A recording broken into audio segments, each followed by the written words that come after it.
Krásny deň, volám sa Dominika, založila som KAF Academy a dnes si povieme, čo sú také benefity, super účinky kundalini aktivácie aj KAFu.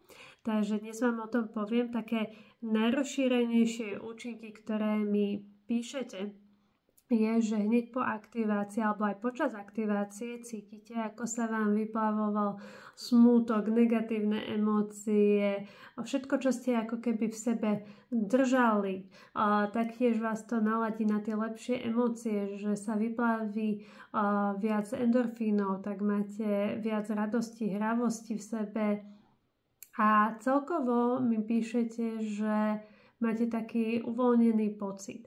A pri tom dlhodobom chodení na KAF alebo aj pri dlhodobejších aktiváciách vidíte, že ten život je ľahší, máte takú väčšiu istotu v rozhodovaní sa, ste viac napojení na intuíciu, lepšie dávate hranice iným ľuďom a viac chápete tú svoju prapodstatu, že kto ste, čo vás baví, po čom túžite a už sa menej nechávate zdeptávať tým okolím.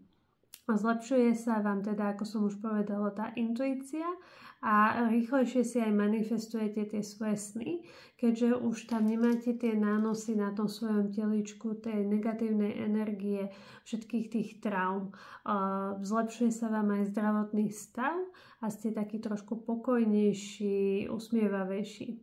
Budem veľmi rada, keď mi aj napíšete, že aké tie transformačné účinky mal Kundalini Activation Flow alebo Kundalini aktivácia na vás a teším sa na vás každú sobotu na Hero Hero pri online Kundalini Activation Flow. Majte krásny deň.